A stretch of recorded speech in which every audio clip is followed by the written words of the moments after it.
Hello, everyone, and welcome to Ask Authors Anything, the YA middle grade Q&A series devoted to famous writers, favorite books, and fangirling. So I'm Megan McCafferty, and I started this show because I love reading, writing, and talking about books. And I also love introducing young readers to new authors and new work. As a writer, I spend a lot of time alone, just me and the laptop. And while social media allows me the opportunity to get in touch with other readers and writers in the YA lit community, I created this show as basically an excuse to have the types of conversations that I don't get to have often enough with people that I don't get to see often enough.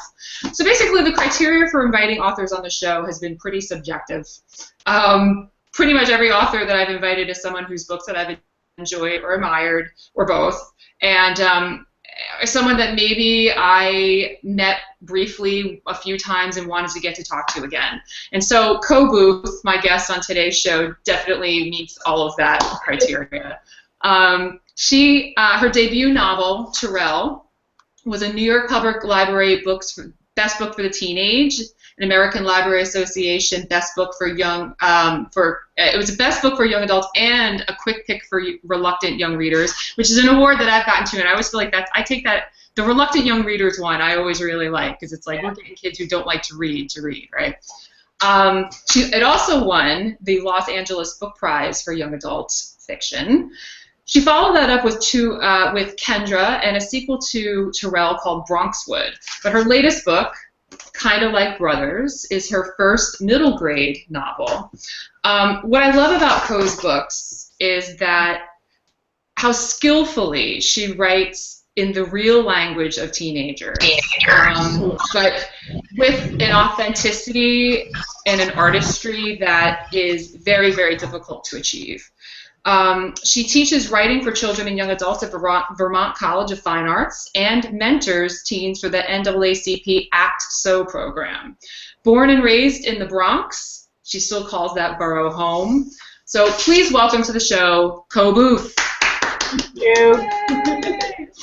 And my co-hosts are kind of my audience today. We're having technical issues, so usually I would say they're my co-hosts, but our audience today is from the Ann Richards School for Future Women Leaders in Austin, Texas. Thank you so much for being here today, Ramble, and there's crazy scheduling stuff, and thank you everybody for being involved in today's show. So Coe, I gotta ask, how are you so good at writing boys' voices? I have to tell you, I have an 11, almost 12-year-old boy, and when I was reading Kind of Like Brothers, there was so much of this book that I was like, oh, you got so well, just like how inept they are about they're confronting their crushes, to their obsession with smelling good, maybe a little bit too good. So I want to ask you, most of your books have been written from a male point of view versus a female point of view. So how were you always just inside the mind of boys, or how does that work for you? I never thought in a million years I would ever write a book from a boy's point of view. I wanted to be the Black Judy Blume. That was my goal in life. And I wanted to write books about little girls getting their first bra and all that stuff. But I don't know what happened along the way. I don't know. I just got this idea for a boy, and that turned out to be my first book, TYRELL. And I just had so much fun.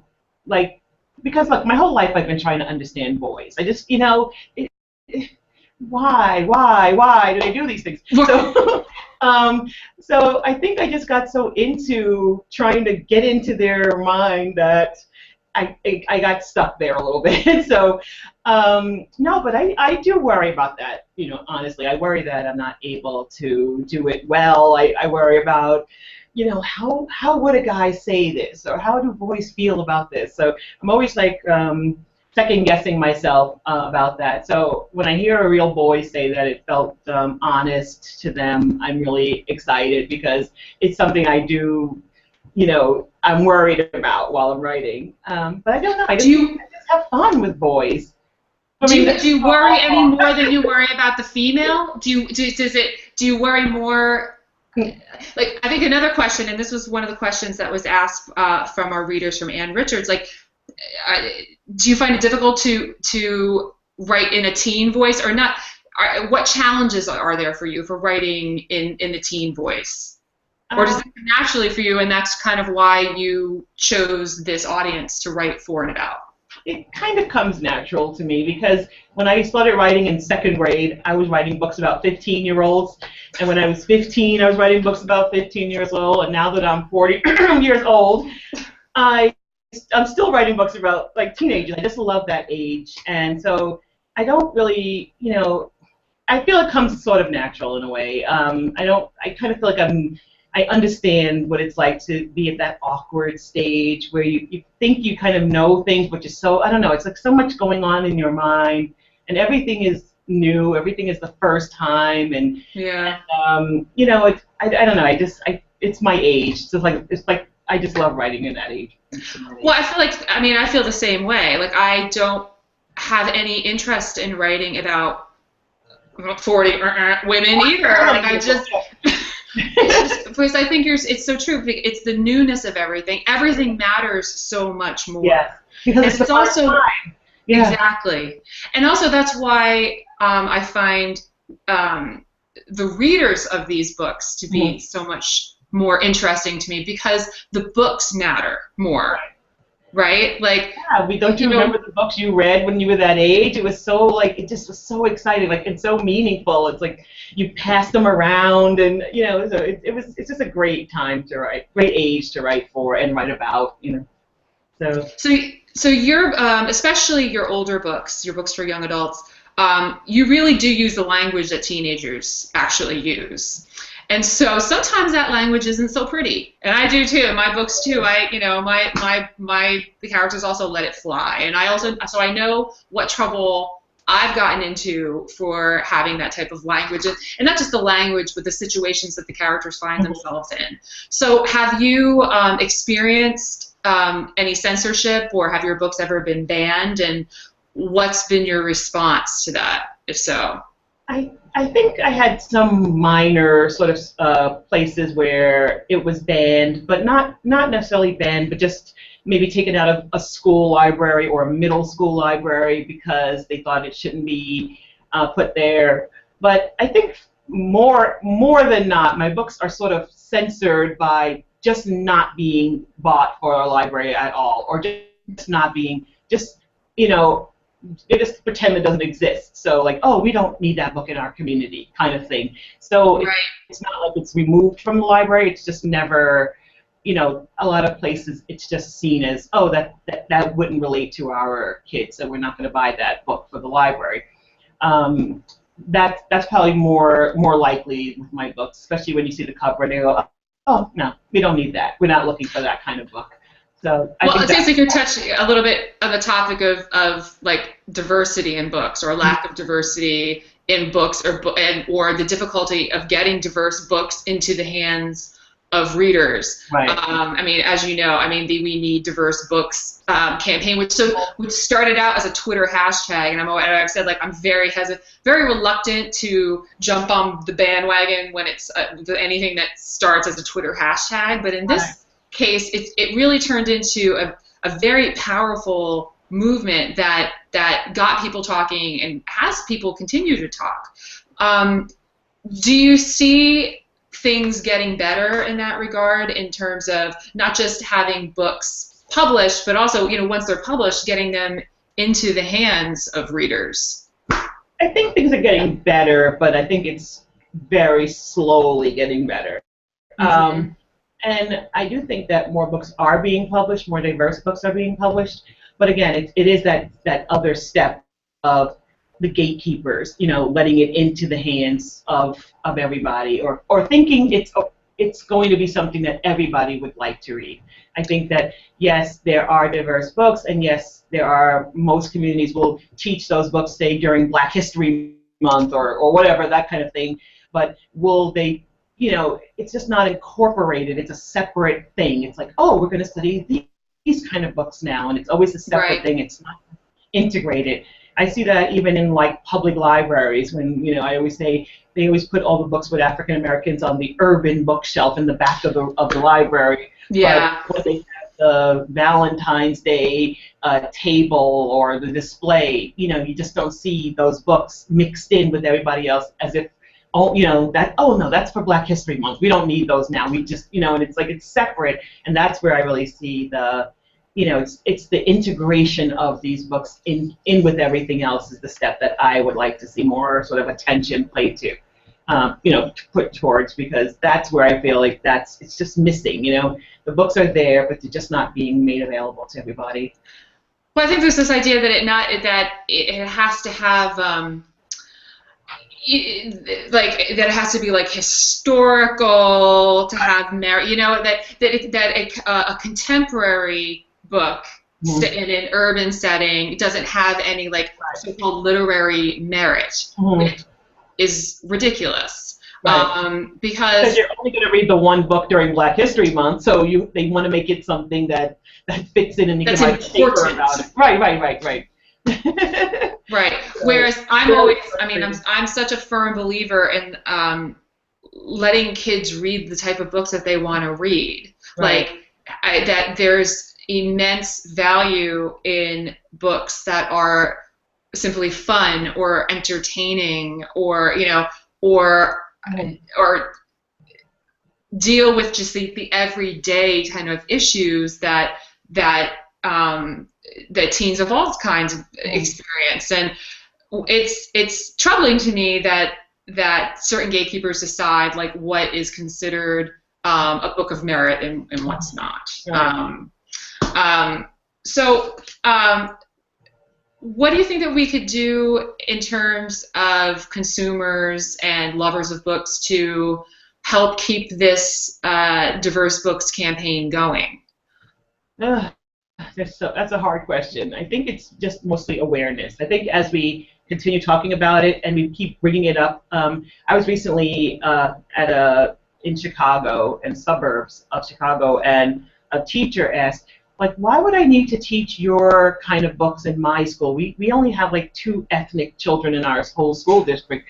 And so, and then we started talking, and we were like, yes, but you need to teach, you need to expose your students to things that they're not familiar with already. You want to teach them something new. And then she kind of got it, Right. And I think that more people kind of, ask questions and are given answers, maybe just kind of, more awareness will be brought to it, and that will help teachers, realize that they need to teach things. They need to teach their students things that they don't already know, and that they need to incorporate books of different backgrounds, different different cultures in their classroom. So I think it's just awareness and time, and hopefully things are moving in the right direction, and things like, even though it is just a hashtag thing, it is kind of sparking sort of more conversation and things like that, and hopefully this will move things forward.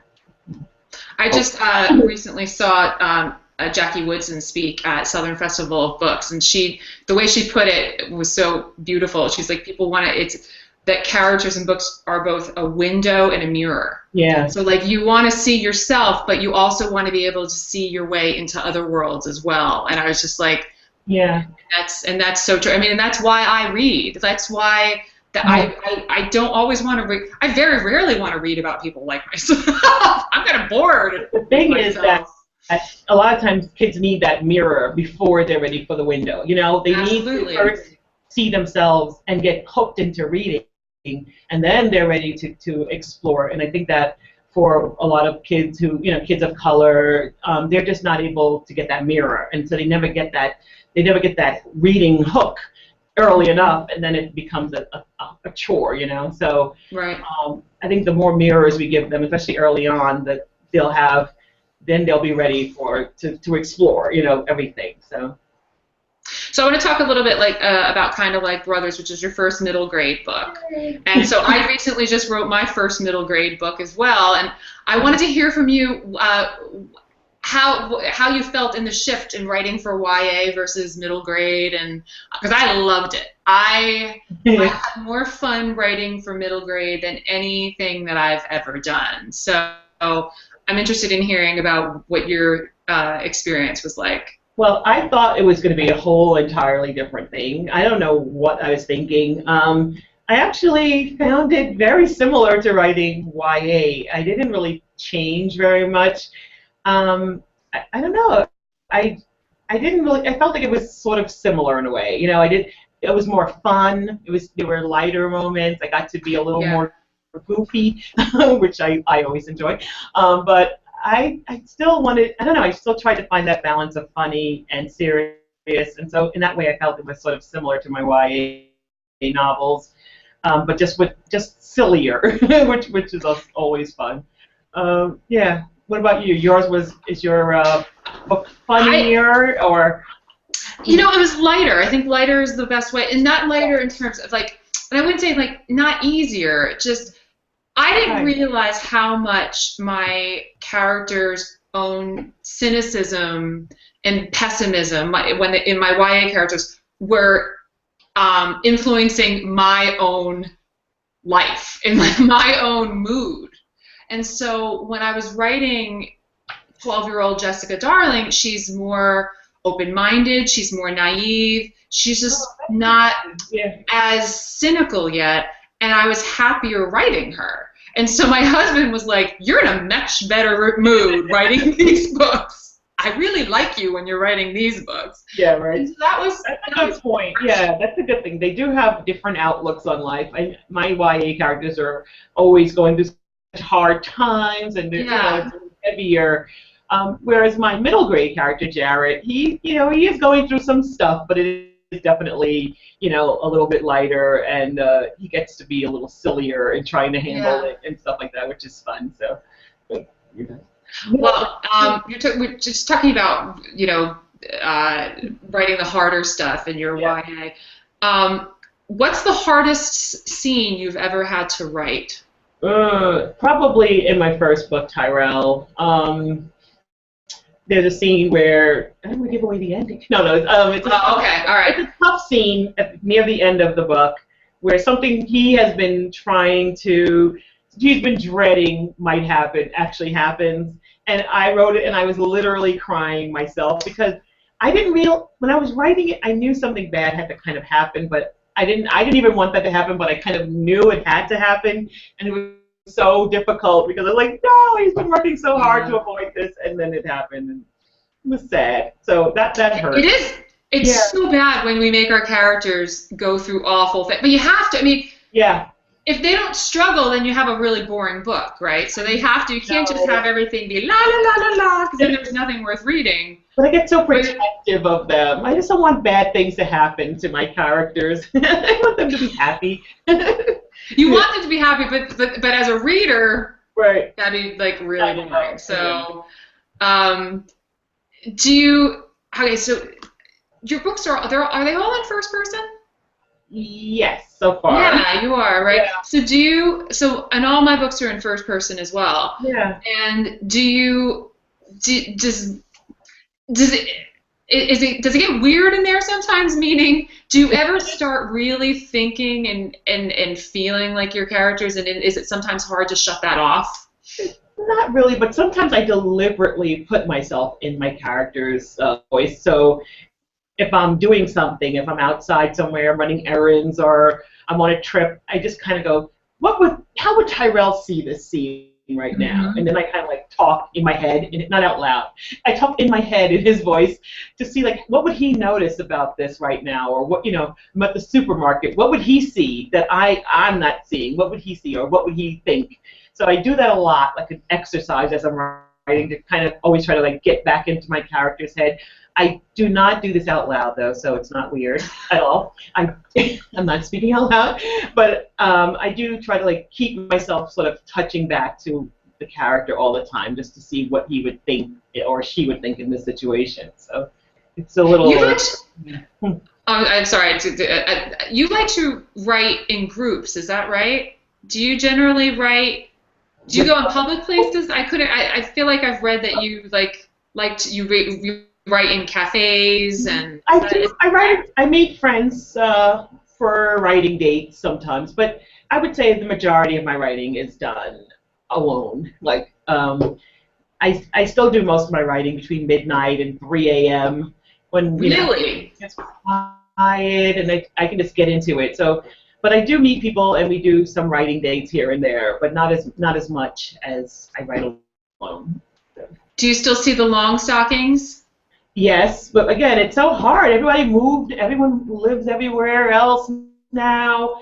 So every now and then we'll get to write together, or I can write with a couple of people, but it's not the same because everybody is all over the world now. So it's really hard. The long stockings, I feel like I should explain, is a group of, or maybe you could explain it better than I can, who the long stockings are. We were a writing group that formed from the New School. We all graduated way back before you guys were born. No, in 2005 and 2006.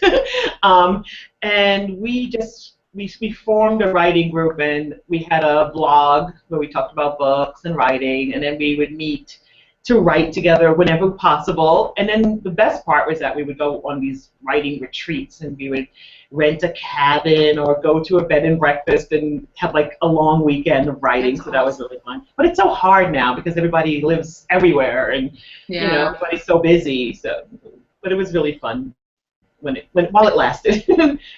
See, I've never been able to write in a group. Never. Like, I can't even write if there's somebody else in my house. Oh. Excuse me?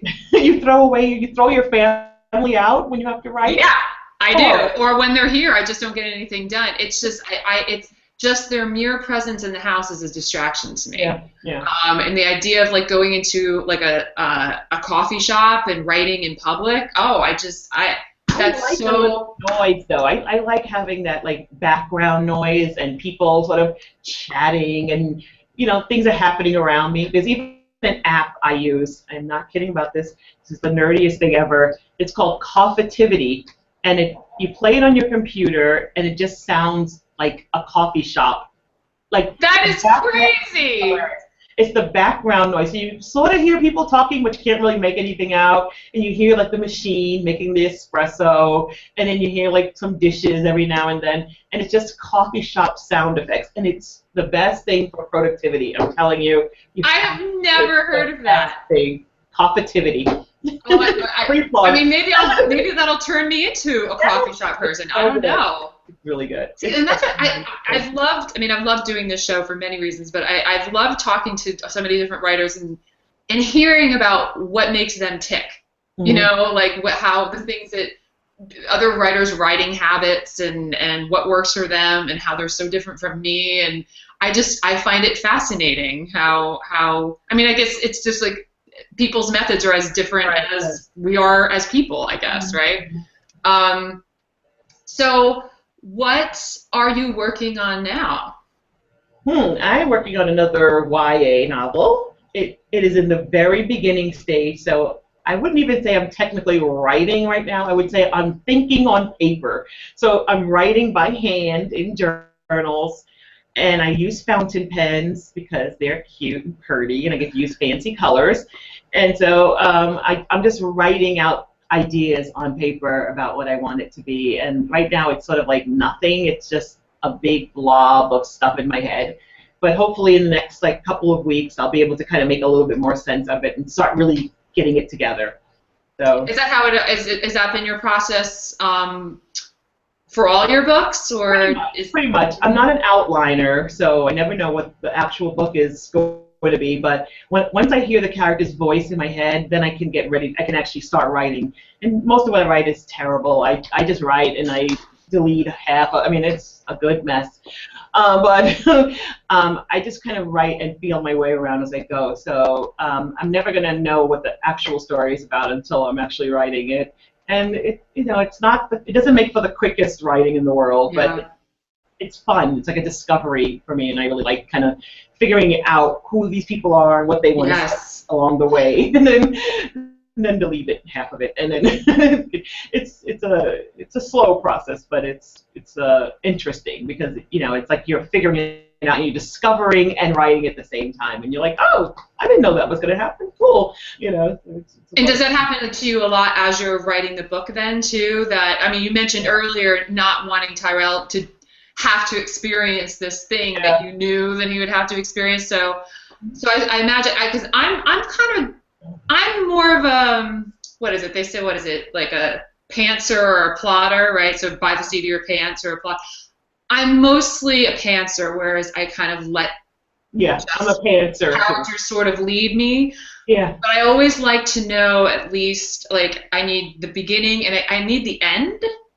Like I like to have some, and then so all the middle stuff is the stuff that, because I feel like if I don't have an ending, then I'm scared that I'm just writing to nowhere. Yeah, I have that feeling with every book. I never have any idea what the ending is.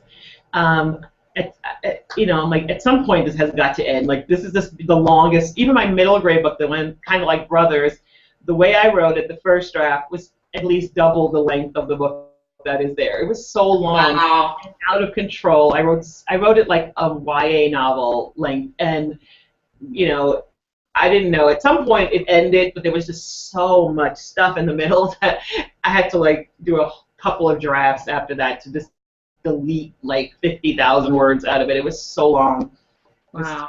Yeah, so I don't know. I wish I had a better process, but I think for me what works is just to write and not worry about you know, if it's good or not or where it's going. Just write to the end and just know that this is just a draft and it's not supposed to be good, and it is not good, and it's fine. It's a finished product of some kind, and once I have that, I can fix it. Like I can go back and make it better. So you know, all the things the teachers told you about the first draft and all of that. Yes, it's actually true.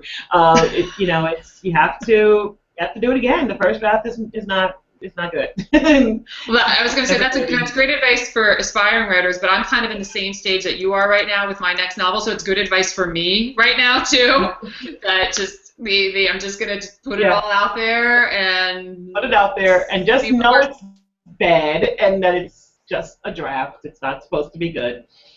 Yeah. Well, and I think the idea that all of that work is valuable work. Yeah. I think when people, like, when you say, oh, I ended up throwing away 50,000 words, there might be this reaction like, oh, what a waste of time or whatever. But you had to write those 50,000 words to get to the 50 that you published. So none of us figuring out, you know, it's the discovering who the character is and what he wants, and all of that is in that 50,000 words, but those are not supposed to be in the book. Those were just for me to figure out where I was going. So. Well, do you think you would use or do you have any interest in writing another book about these characters that some of that 50,000 words might... Right, you dig it out of the trash. Yeah. I might want to, but right now I'm not sure, but it's hard for me to let my characters go. Even when the book is finished, I'm finished writing it, the characters still live in my brain. Yes. I'm like, I wonder what Jared's doing now. And I'm like, no, that doesn't make So it is hard to let Treasure. I want to know things are going to be okay for Treasure, right? Treasure. So I might return to them at some point. I don't know. So we'll see. Well, you wrote a book between TYRELL and BRONXWOOD, so maybe that's like. Did you have that same feeling about going back? I still think about KENDRA. She's dear to my heart. And also, there's a character that was in KENDRA and BRONXWOOD, Adana, that I really like, and so I would love to write something about her. So, you know, the world still exists in my brain. So I'm always like, I would love to return to BRONXWOOD and see what's going on over there. Well, I'd love for you to return too, and I would love to, but I'm also very interested in seeing what you have to have next. So I'm glad that you're working on something, as I'm sure that everybody who's watching is glad too. And we've run out of time. It's over. What? I know. Boom, boom, boom. And the girls from Ann Richards, the bell's going to ring. I don't know. Do you have bells that ring? Not some schools don't have bells, but they're going to have to leave soon. So, with a heavy heart, I'm sad to say that our time is up, and that's usually when I say, like, oh, that's the bad news. But the good news is that we'll be back with another episode. But unfortunately, I can't say that this time. Oh. Well, it's possible that Ask Authors Anything will be back in 2015 for some. We're hoping for a reboot of the show. So let's celebrate the episodes that we did make. I've been so lucky to get to talk to authors like Coe and Sarah Dessen, Lori Halse Anderson, Rita Williams Garcia, Gail Foreman, Rebecca Stead, Cami Garcia. I mean, there's so many authors out there that I wish that I could have interviewed, and hopefully I'll get a chance to do so in the future. So until we see each other again, please keep turning the pages or swiping the screen, whatever and however you read. Just keep reading, because readers like you are why writers like Coe and I do what we do. Thank you so much for watching, and hope to see you again soon.